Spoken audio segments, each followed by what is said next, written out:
Anyway, this complaint, no? Start from the filing of complaint to the Office of the Ombudsman, September 29, 2023, no? Regarding the Pangil Bridge. Ang Pangil Bridge, bakit tayo nag-frescon ngayon? Because we want to inform the public, no? Na itong loans original is 4.9 billion at lumubo hanggang naging 8.3 billion na, no? So nagtatanong tayo sa taong bayan o sa DPWH, no? At sinabi ko naman kanina na nag 1 year na ang kaso natin sa ombudsman, no? Until now, review pa rin. And then katanungan din natin bakit lumubo ng 8.3 billion despite the original budget is 4.2 billion. Then so ko lang ipalam sa taong bayan na this is a loan agreement. That's why ang ating panawagan at apila sa Office of the Ombudsman, pabilis-bilisan naman yung resolution, natapos na yung project, no?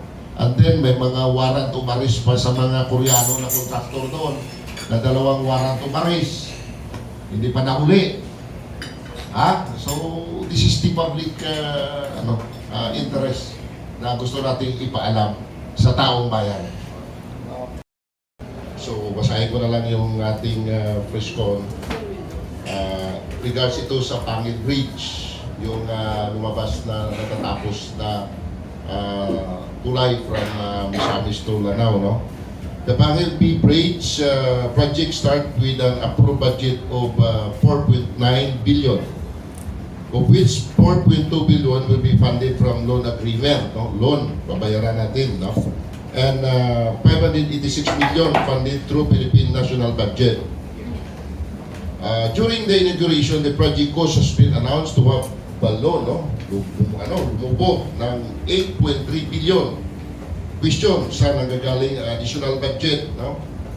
Item number 1, temporary road worth 20 million US dollar was never implemented but was collected in an anomalous system called savings, which will be divided among contractors and DPWH officials. Although na-file na ito ang kaso last year, September 29, 2023.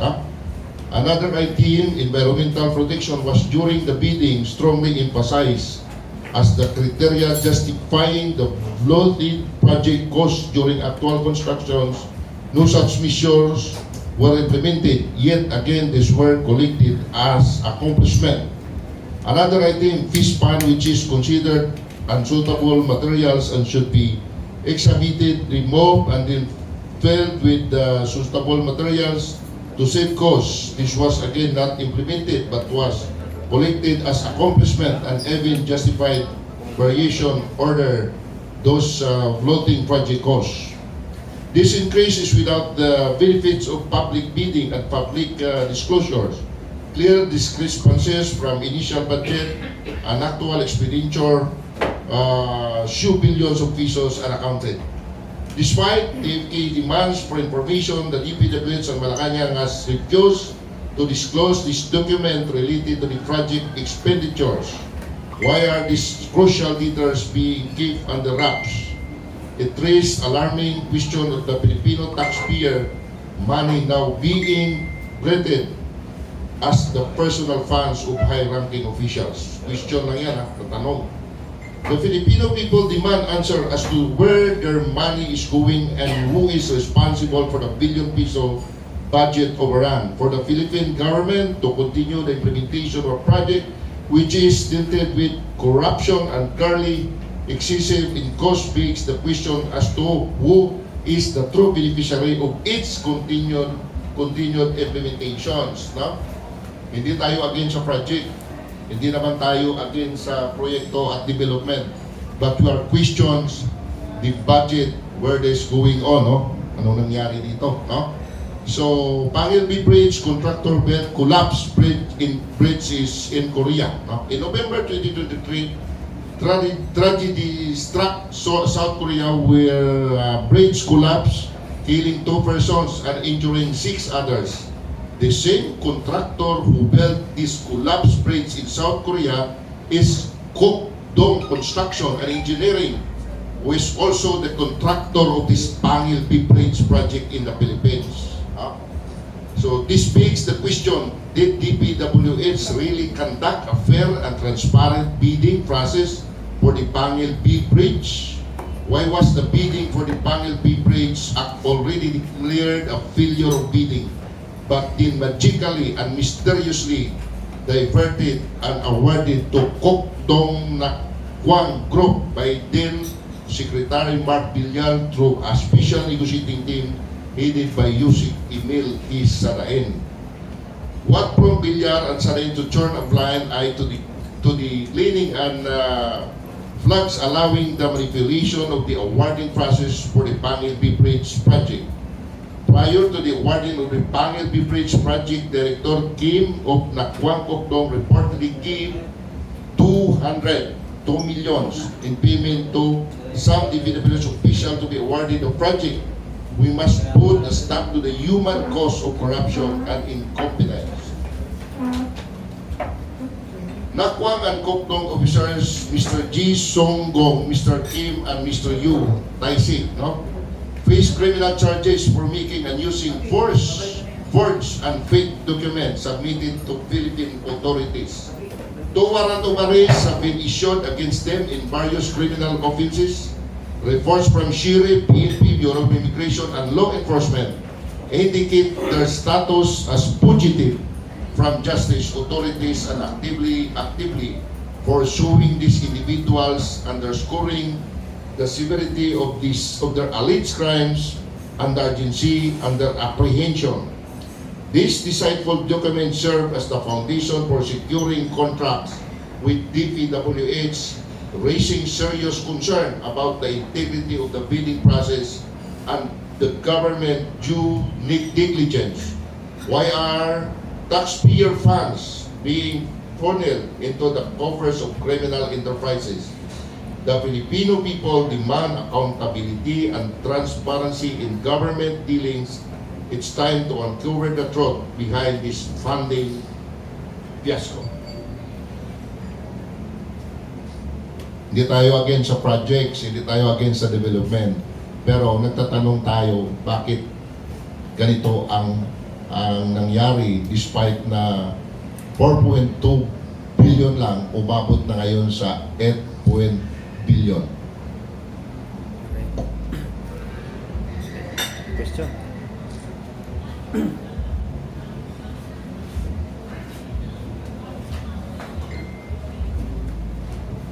Good afternoon, Sir John Chong.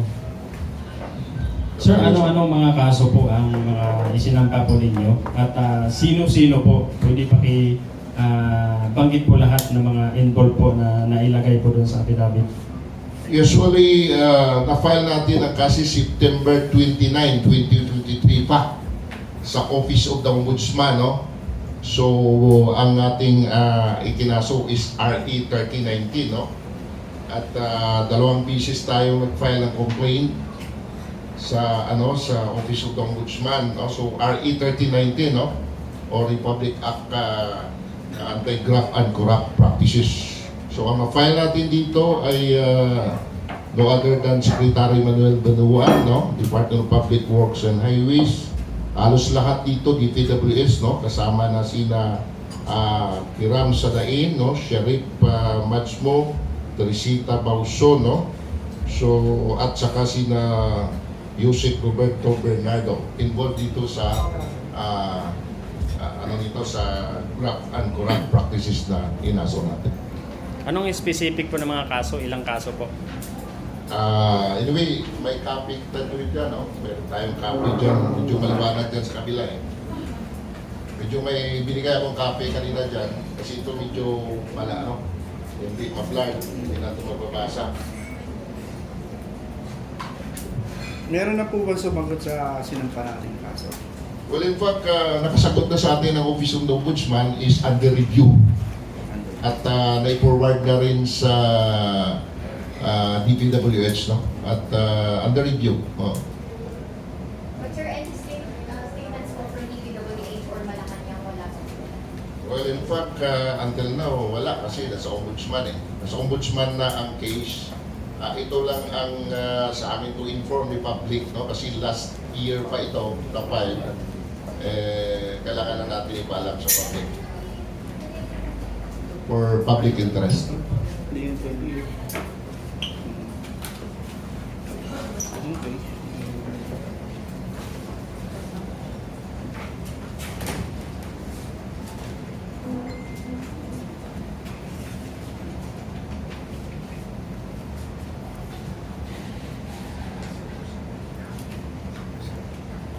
Sir, bakit na-involve ang Korean national sa ano? Anyway, ang involved din siya, contractor sila eh. Tapos, after all, yung ibinigay nila ng mga documents dito is fake or forged. So that's why na mayroon silang kaso ngayon. At until now, they are subject for mandanta. May warrant of arrest sila. Ito yung warrant of arrest ng mga Koreano. Ayan, no? Warrant of arrest, huliin talaga dapat sila eh. Hindi ko alam anong nangyari sa NBI, sa PNP. Sila dapat ang sumagot nito. Bakit until now, hindi nahuli eh. Hindi naman tayo piling sumagot dito. The chief of the NBI, the chief of the Philippine National Police is the accountable to arrest this mga Koreano. Oo. Itong warrant of arrest nila. Oh. Sir John, sino po ang nanalo sa bidding na ito? Yan Sa project? ang katanungan kasi sila din. Itong nabasa ko kanina. Yung ano tong Koreano na to. Nabasa ko kasi mag-mention tayo sa kanilang to.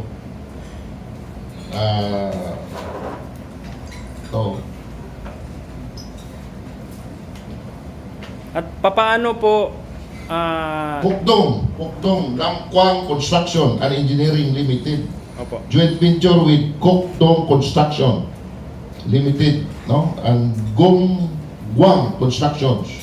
Opo, nabanggit niyo po kanina na ang na-check po ng COA na 4 billion plus lang po ang Yung original niya. original. No? Pero Approved budget is 4.9 billion. opo, bakit po na naging 8 billion? Ayan, tatanungin na natin si Sanae. Sila tatanungin natin DPWH nito. During the inauguration, the project cost has been announced to have balloon to 8.3 billion. Kaya nga nag-subject tayo for pre-school to question the DPWH. And even the Malacanang, dapat answera nila ito. Kasi sila naman ang mga busing natin, di ba? Sila sila dapat ang DPWH is accountable to answer these questions. Opo. Diba? Sagutin ni Secretary Bunuan. Opo. Sasagutin niya kung bakit lumubo ng 8.3 billion despite the original is 4.2 billion. Opo. Hindi naman tayo makasagot.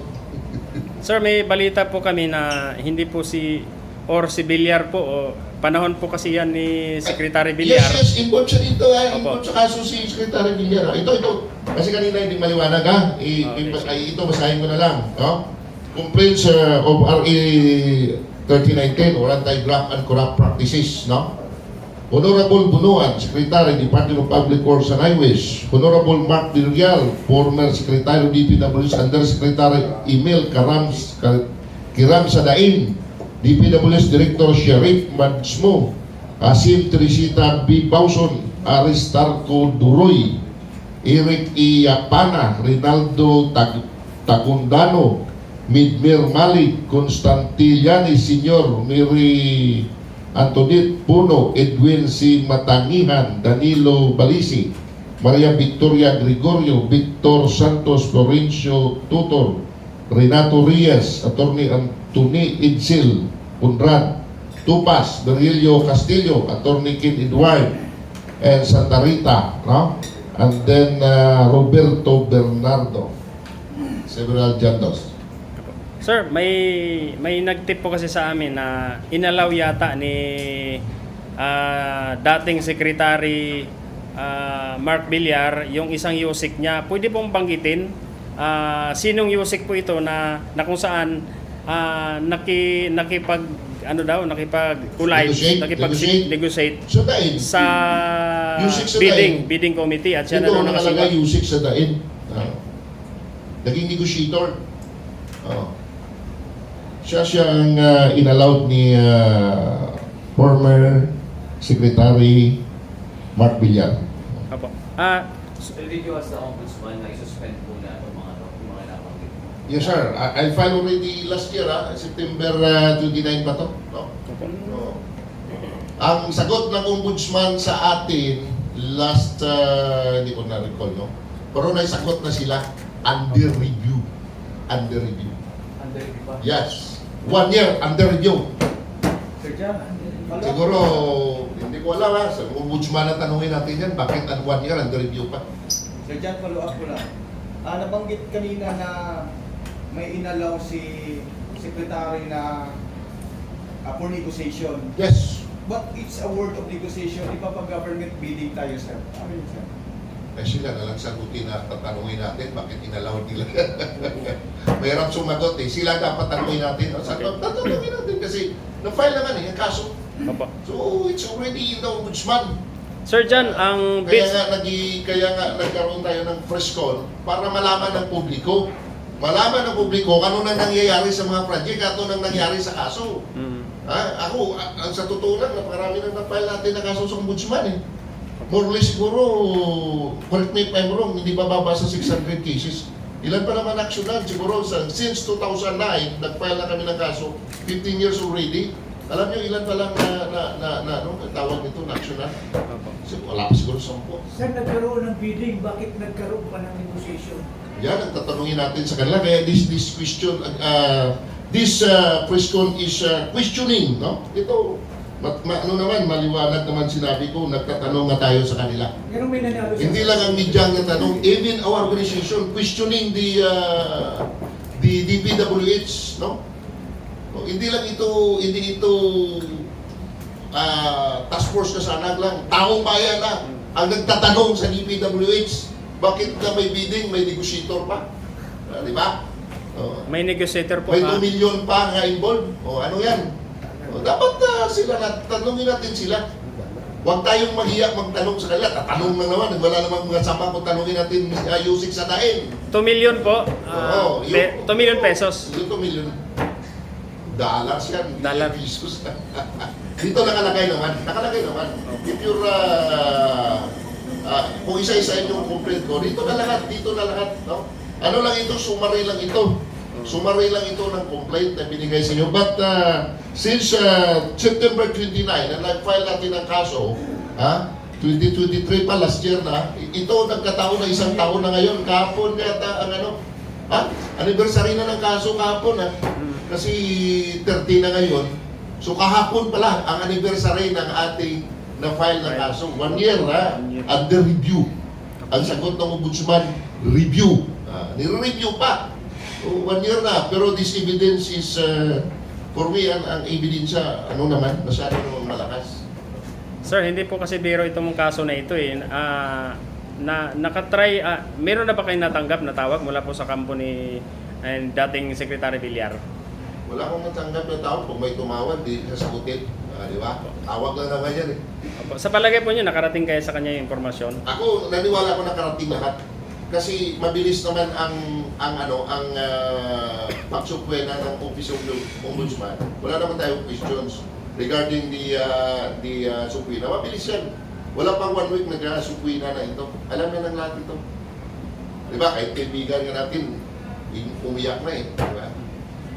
Sir, bakit sa tingin niyo po, bakit po ipinasa po ni Secretary Villar doon sa isang Yusik ang pangangasiwa sa bidding gayong meron naman pong may sariling kapangyarihan po yung Bids and Awards Committee? Yun ang hindi ko alam. Dapat sila palaging tanungin natin dyan. No? Kaya nga itong ginawa nating press con is to inform the public what really happened, the transaction between the DPWH and the contractors. Sila dapat tatanungin natin. Tayo naman, nagbibigay lang ng public information kung ano nangyayari dito sa transaction sa DPWH sa mga contractors dyan. Sir, meron na ba tayong susunod na hakbang after nitong preso na ito? Ako, as a civil society organization, hindi naman tayo prosecutor. Hindi man tayo judge, hindi ba dyan, naging prosecutor, naging judge pa, no? Tayo, ang ating lang gagawin is to file a complaint against this person, then after that, public information, no? Kasama natin ang media para ipalam sa taong bayan. Eh, kung magsumbong tayo sa concerned agency, ang tagal. Taong bayan na lang ipalam natin sa lahat ng Pilipino na ito'y utang, loan. Sa apo at sa apo natin, babayad tayo nito sa ayaw sa gusto natin kasi utang ito eh. You just imagine, 4 billion, sino babayad nito?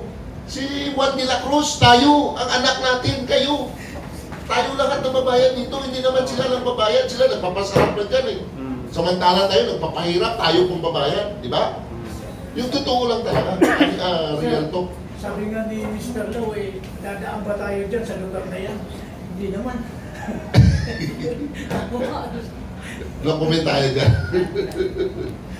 Sir John, Dadaan doon. napakalaking halaga kasi yung 4 billion or 8 billion sa realidad, no? 8 billion ang totoong, sabi niyo po kanina, ang totoong... Sabi sa, based to the information Sa coming inyo. from the... At ito po ay utang. So ang magbabayad po nito ay ang taong bayan. Sa tingin niyo po sa inyong palagay, ilang taon po itong babayaran ng taong bayan? Naku, siguro hindi bababa sa 40 years. Billion ito pare. Dollars. Hindi ito piso ha. 8 billion, you just imagine 8 billion dollars. 40 years natin ang apo mo may utang pa. Ako, ang anak at apo ko may utang pa. O you just imagine. Tapos sila nagpapasarap.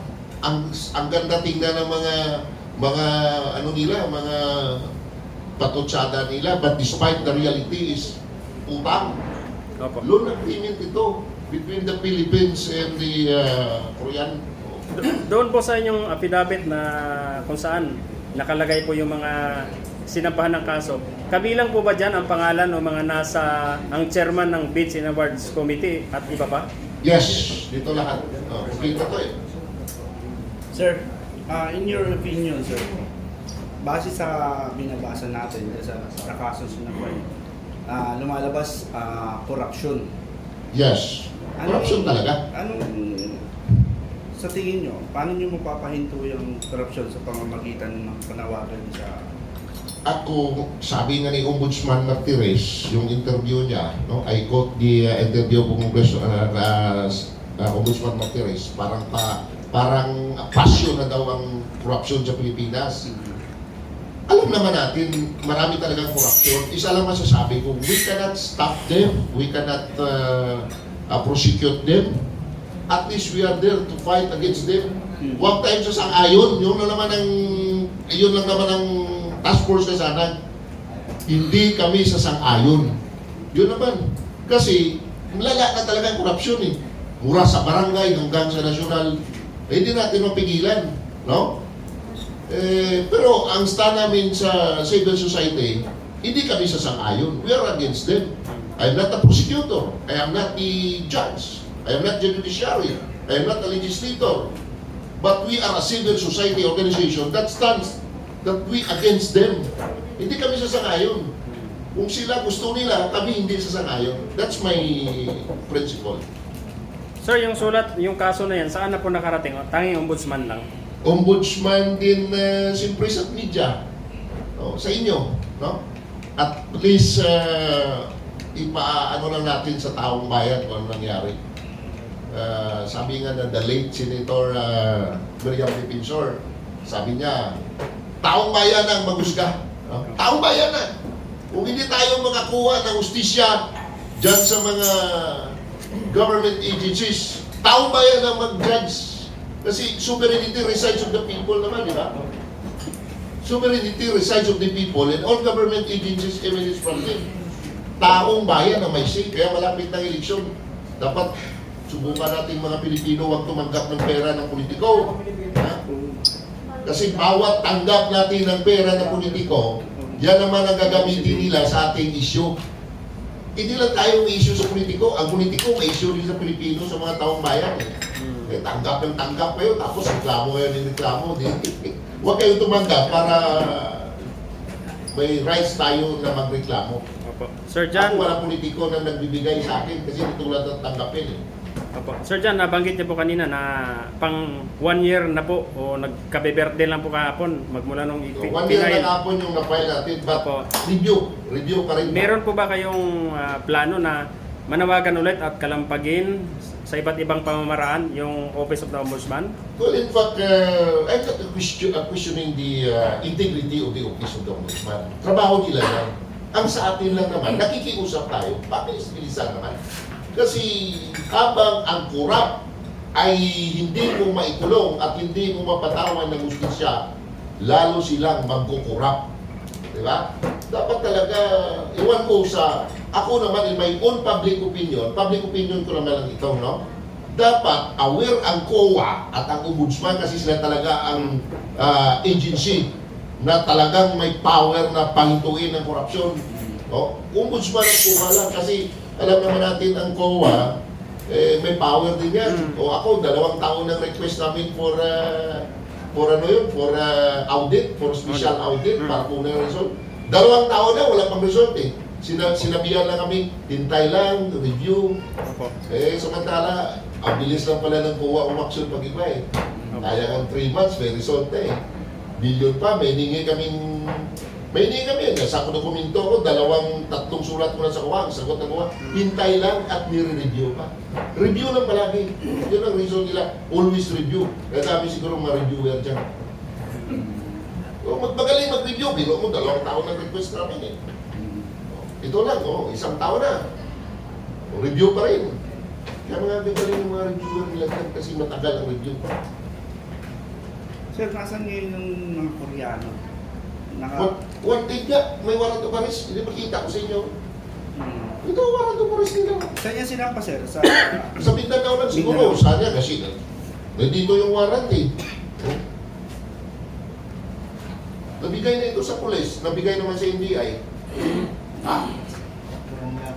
Ilan po ang nakalagay, Sir John, na nakawarrant? Ilang pangalan? Si Kim Gyeon Yong, si Yon Taisik, at si Jai Songbong. May mga pictures tayo. Wala akong pictures kasi ang naibigay sa atin, dokumento lang eh. Tsaka maraming kamukha yan pag nagbigay ng picture. Bahala ng pulis sa NBI tsaka BID dyan. Kasi alam mo mga Koreano, magpare-pareha lang ang mukha yan. Sa palagay po yun, nakatimbre na sa Bureau of Immigration? Una ko may warrant eh. Ang warrant of arrest kasi, ngayon, may i-warrant ngayon ha. Ang bilis nga eh. Pag kinasuhan ka ngayon, pag warrant, bukas pili ka na uli kasi may electronic warrant ngayon. I-warrant yung tawag doon. Eh sa kanila, tagal na walang nauli. Iwan ko kung sinong ano nito, saan sila na lugar ngayon. Basta pinakita ko sa inyo, warrant of arrest ito ha. O baka may magtimbre sa inyo dyan. Basta itong mga pangalan ng Koreano, Kailan may sinampa? warrant of arrest. Kailan sinampa po yan? Sir? Kailan po isinampa yung... Ang dami po, sir. Ito pang picture, 2020, February 28. Dito ito sa Metropolitan Trial Court, Parañaque City. Run 78, ang signed by Acting Presiding Judge Frederick C. Farah, no? Peoples of the Philippines, Plaintiff, Criminal Case 24013, for falsification by private individual under Article 172, Paragraph 1 in relation to Articles 171, Paragraph 1 and 2 of the revised Penal Code as amended. No? Peoples of the Philippines versus Kim Jong Yong, Yon Taisik, and Jai Songgong. Yan, no? Anyway, billable naman ito. Mayroon lang naman 30,000 ano yan, yung bill nila. Kailan po lumabas ang warrant, Sir John? Itong pizza ha, basahin ko, January 15, 2024. Lumabas ang kanilang warrant of arrest. Billable naman 36,000 ang bill nila. Oh. Oh, mayroon pang isa. Oo. Wala na. Ay, ito pa, 2 kasing warrant to ha. Ito pa oh. Mabilis, grabe magtago itong mga Koreano, no? Dapat pahanap natin ito sa mga magagaling na PNP. Ito pa, may isa pang warrant of arrest, oh. Sa National Capital Region naman, sa Pasay City, branch 45. Sila pa rin 3. Ha? Sila pa rin tatlo, dalawang warrant of arrest nila. Isa sa Pasay City Judicial Region, branch 45, signed by Judge Rimel Yunica Mundia. O, tapos sa falsification of public documents din. So dalawang warrant of arrest. Pero mo dalawang warrant of arrest tapos hindi pa mahuli. Padala natin ng 5,000 policemen para mahuli. Nakalabas na ng Pilipinas. Ha? Baka may- Nakalabas na ng Pilipinas. Wala problema. Inuukay na ang wanted sa babaw ng lupa. Wala pang problema. Makaya na mahulihin siguro ng pulis to. Tatlo ang dalawang warrant of arrest. Oh. Billable pa naman. Billable naman. Hindi naman mabigat ang bill kasi 36,000. Pangkapi lang ng Koreano yan. In the same year ba, sir, yung dalawang warrant na inano? Sir, yung isa is, sahin ko muna, sir. 2023 pa, sir. 16 January 2023. Yung isang warrant, yung sa, ano, sir, yung sa Pasay City, branch 45. Yung isa sa Paranaque is, itong year lang, sir. 2024, no? So, dalawang warrant. Isang last year, isa ngayon. Sir John, pwedeng pakilinaw kasi parang may nabagit po kayong fake documents eh. Paano po ito? Saan nanggaling? Paano po nangyari na merong tinatawag na fake documents? Yung na-present nila doon sa government authorities, yung magsabi ka government authorities, like DPWH. O, in-inform nila, sir, kaibigan ko ito sa, ito say, ang kanilang dokumento ay hindi natin alam kung saan galing kasi fake nga eh. Sir, people might say baka may interest ka, kaya ka nagreklamo. Can you say na purely binabantayan nyo lang talaga itong mga alleged corruption? Sir, 15 years na kami. Ang dami na nga. Ang dami na lang. Iba, hindi ko naman kilala lang sila, sir. Wala naman akong kinakasuhan, kilala ko siya. Based on documents lang tayo. Tsaka 15 years na kami siya. At saka, hindi naman bago yung mga mukha ng mga media dito sa mukha ko siya. Ito, kasama ko ito. Ito, last pumasok kami ng revolutionary government. Ito, kasama ito. Okay. Sir John, meron ba kayong kilalang Teresita dyan sa DPWH na kung saan alleged siya daw ang gumagawa ng mga documents? Based to the informations, no? Although na-file na natin itong case sa ombudsman. So, it's already yung ombudsman. Oo. At kung magaling siya maggawa ng dokumento, problema niya yan. At ano yung pangalan niya dyan. Na-trace niyo po ba na siya ay legit na empleyado, organic sa DPWH?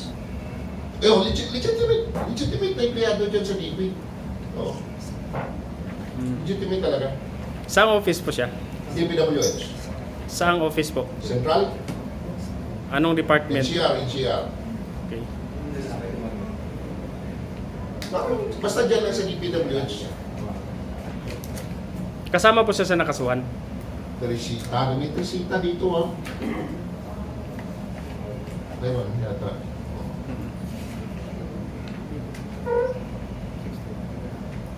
Pauson. Okay. Dito. Sir John, paglilinaw, after po kayo nag-file ng kaso, nagpalabas din po ba ng statement o sagot ang DPWH? Sa ombudsman na sila sasagot kasi na-file na eh. Hindi na sila sasagot sa akin. Yung walang parang pinatawag sila to explain ko, may mga ganun pa. Review nga, sabi ng ombudsman. Di ba sabi ko, 1 year na review pa rin. At saka hindi lang naman sila kinakasuhan natin. Marami talaga tayong kinakasuhan, review pa rin. Opo. Sir John, Basta DPWH review yan eh. Opo. Nauso kasi ngayon na in every cases, lalo na malalaki, ay yung iba lumalapit talaga in aid of legislation. Nasagi na ba sa isip ninyo na ganun din ang gagawin? Alam nyo, honestly nung nag-file tayo ng kaso sa slope projects, sumulat ako kay Congressman House Speaker, sumulat din ako sa Blue Ribbon Committee regarding the slope projects. Alam naman natin na sinabi ni Mayor Magalaw, di ba? I got this. No? Paano tayo magpa-imbestiga doon sa Congress? Na inimbestigahan natin yung mga Congress din. Sino bang kontraktor dito? Sino bang supplier dito? Ah.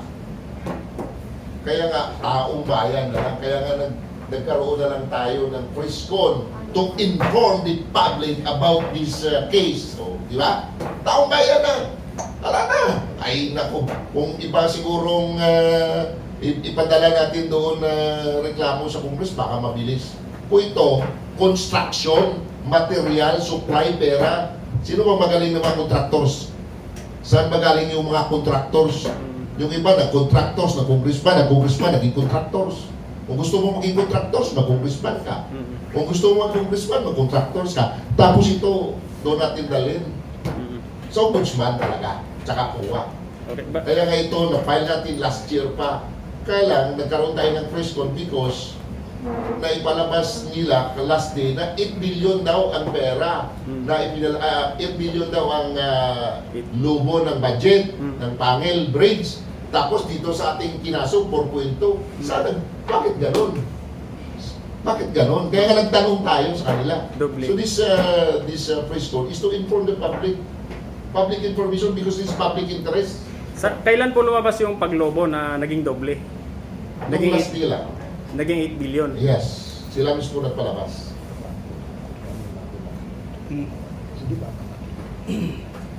May bahagi po doon na bumagsak yung tulay. Na-inform na ba ang DPWH? Wala naman.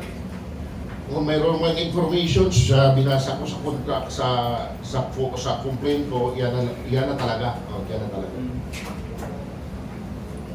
Pero yung contractors dito sa reports, may nabagsak din na Korean Bridge ha. Opo. Buti dalawa lang na dito. Opo. Paglilinaw sir dyan, ilang kontraktor po yung nag-facilitate dyan sa project? Nakuan Constructions, Koktong Construction, and Gumwang Construction. Puro Korean. Meron pong lumalabas na accusation na during the po bidding, meron daw pong supposedly sila dapat manalo pero hindi po sila pinaalam. May informasyon po ba kayo? Based to the documents, so it's already filed with the ombudsman. Meron na. So, hindi pinaalam. Kaya tatanungin natin yung DPWS, bakit hindi nila pinaalam na may nanalo pala. No? So, the question is, it's up to the DPWS. Kaya lang, ombudsman na dapat ang sagutin nila, hindi na tayo. Kasi it's already filed to the office of the ombudsman. Naghihintay tayo ng result ng investigation ng ombudsman. Follow up lang, sir.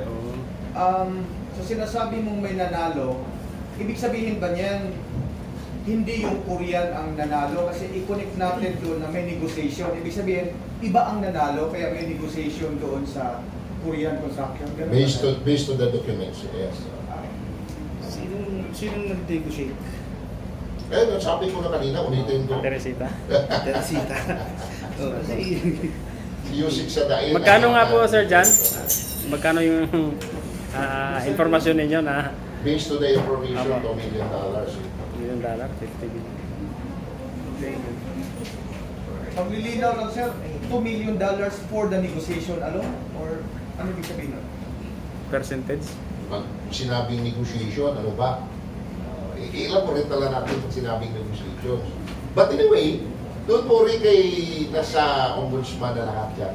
Opo. Even the negotiation, lahat yan dito na. No? May copy na nga kayo dyan. Ulit-ulitin natin. So, ipalam sa kanila. No? Huwag naman silang gano'n. No? Opo. Sobra na kawawa na si Pilipinas. Opo. Wala na bang magsalita? Pero ang pag-usapan ba, puro eleksyon na lang, pero korupsyon, hindi na natin pag-usapan. Opo. Sir Jan, umabot na ng 1 year kahapon, anniversary. Anniversary ka kahapon, kaya kayo nilagay kong press con ngayon kasi anniversary kahapon eh. Opo. Umasa Kasi umaasa, kasi kung kahapon, sabi Apo. ko, after the anniversary, mag-press con na tayo, Apo. para alam nila na nag-file tayo ng kaso. Apo. Oo. Honestly, meron pa ba kayong tiwala sa ombudsman? Meron naman. Pero sa review, duda ko kasi review pa, wala yan. Sa ombudsman, wala akong vision, sa review lang. Ba't ang tagal mag-review? Opo. Di ba, lahat tayo nakatapos naman ng high school. Di ba, pag sinabi na review, ano ba katagal ang review? Isang taon ba mag-review lang tayo? Eh, sobra na yung review na yan, isang taon. Pero until na wala pang recommendation yung COA. Kasi lahat ng kaso po, napakahalaga po ang COA. Review din ang sagot. Review. Okay. Kaya naisipan ko, bawat kaso, ang sagot, review. Sige, mag-review na lang tayo. Samantalang very clear, based on the documents. May corruption, kung reviewin pa, okay lang. Sagot nila yan, I will respect the answer. Review. May direkta po kayong mensahe sa DPWH at sa Ombudsman? Sagutin nila na dapat. What is the rule of law will be followed and nobody is above the law. Yun lang. Kasi hindi naman kami titigil eh. Habang ang task force kasana would still questioning. Hindi kami talaga titigil, no? Habang ano sila, tuloy nila dyan, ituloy din namin ang pagtatanong sa kanila. Yun lang. Ayos. Sir, sa dami ng sinampahan nyo ng kaso, sir, posible kaya may personalidad na tatakbo sa darating na election. Well, ako sir, hindi yun talaga mangyari. Wala. 15 years na kami. 2009 kami nag-start. Dami na namin kasuhan. Hindi mangyari. Alam mo bakit ayaw ko talaga maging politiko? Kasi inaabol mong politiko. Eh kung magpolitiko ka, di politiko ka na lang, huwag ka na mag-proceeders. Di ba? Politiko is politiko. Alam ni Brad Gano kasi kasama kami yan sa mga marcha-marcha. Kasi kami, we stand for the principle that if you are a politics, paano ka pa makahabol ng... Alam naman natin, kahit hindi ko na sasabihin, public knowledge na yan. Ha? Okay, Sir Huli Jan. mo na sabi, wala pa eh. Di ba? Po. Sir Jan, speaking of Task Force Kasanag, ibang issue naman po. Natandaan ko, parang may sinampang kaso din yata kayo, isang mayor dito sa Pasig. Pwedeng kumustahin po. Alalabas na sa ombudsman yan. Kasi, Ano po update ngayon? si Mayor Vico, no, kinasuhan natin, based on the documents pa rin yan, pero lalabas na. Lalabas na yung ombudsman pa rin yan. Sila lang ang makapagsabi na kasi, hindi natin kasi pwede mag-interpret Tama. na sa ombudsman Tama. the essence of the case, no? Para walang subjudice. Kailan nga ito kinasuhan? Ano na yata? Magwa 1 year na ba? Magwa 1 Parang year na. mag 1 year. Para mag-anniversary na rin. Anong kaso, sir? Ano lang yun? 6713. Iba yun. Opo. Ang sa amin yun, ang na-file namin doon, naka-clarificatory rin naman kami. Opo. So until now, I'm waiting for the good ombudsman to fast track Opo. the resolution. Ipagdasal natin Opo. ang ating magigiting na ombudsman na makapagpalabas na ng mga desisyon na kung anong tama, di ba? Opo. Yung kasabihan na ano talaga, yung Opo. what is right is right, no? Kung anong tama sa batas, no? Sir John, I remember may sinampahan din kayong kaso regarding doon sa creek sa may, I think, bandang Marikina, Pasig, Paranaque. Malaking issue po ito dahil may mga namatay at malaking halaga ng pera din po ang involved. Meron ka bang gustong banggitin? Yes, napay na sa ombudsman, di ba? At hinintay natin. Under review din yan, no? Nag-reply din sa atin ng ombudsman, no? Under review din yan. Kasama yung isang business tycoon dyan, si Andrew Tan yata. Andrew Tan, no? Dami kasing Andrew Tan, daming Tan, no? Pero Andrew Tan is the one who businessman tycoon na damay dyan. At saka may mga DNR, no? Even one of the mayor, no? May mga kasali dyan. Anong mga kaso nga po ito ulit? Yun ang ating environmental yan, no?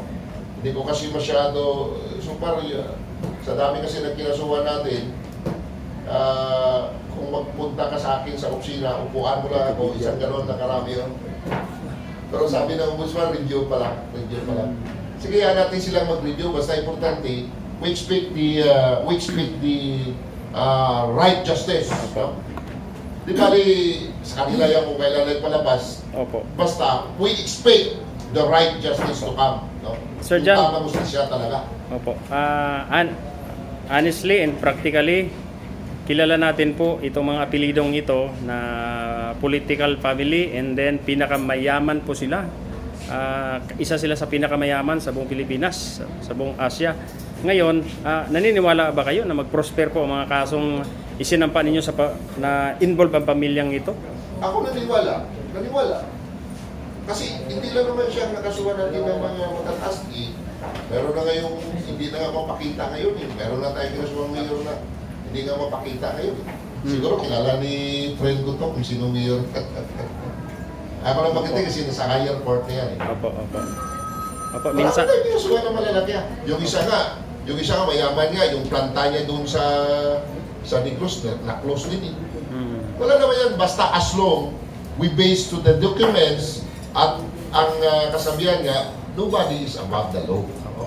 The law might be harsh, but it is still the law. Batas lang naman itong natin, pinoporosyon natin. Sir John, huling may panawagan ba kayo sa ating Ombudsman Martires? Anyway, Ombudsman Martires is a good person, no? Essence na naging tawag ito, naging Supreme Court of Appeals Justice siya yata. Malinis naman ang panatao ng ating Ombudsman. At saka naniniwala tayo na ma-actionan lahat ito. No? Ang atin lang na point dyan, huwag lang masyadong matagal. Kasi sabi nga nila, kung tumatagal, sabi nila, justice delay is justice denied. Walang misero, di ba? Kailangan, pabilis-bilisan lang. Kasi alin pa ng sa Ilonggo ba, sa Bisaya, alin pa ng kumpay kung wala ng kabayo, di ba? Di ba? Alin ba natin ng justisya na, namatay na humingi ng justisya, tsaka lumabas yan. Justice delay is justice denied. Pabilis-bilisan nyo naman. Yung iba, lalabas sa justisya, ugod-ugod na, alin pa natin yan. So, this is my appeal to the Supreme Court, to the Ombudsman, and all justice agencies in government. No? Huwag naman natin masyadong patagalin. Kung nandyan ang tamang evidence, ilabas na. Kung may makulong, kulong. Kung may, di ba? Kasi napaka-slow justice talaga tayo eh. O biro nyo ito, 1 year review.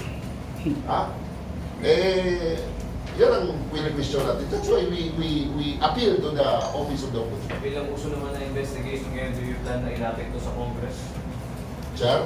Do you plan na ilapit sa Congress? Sir, nakasulat na ako sir sa kanila, sir. Sir, na rin.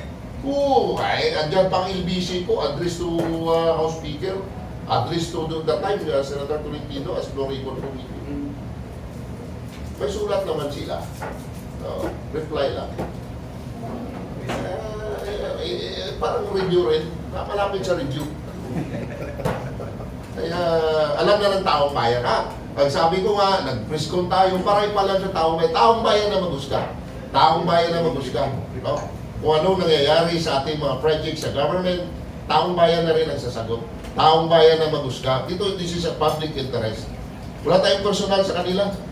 Di ba tayo tatakbo ng congressman, tatakbo ng di basta sa atin, taong bayan lang, pinapalam natin sa taong bayan through media. Kasi yun lang naman ang last natin is media eh. Sila tayo nag sa kanila, tara matulungan tayo ma-inform ang public.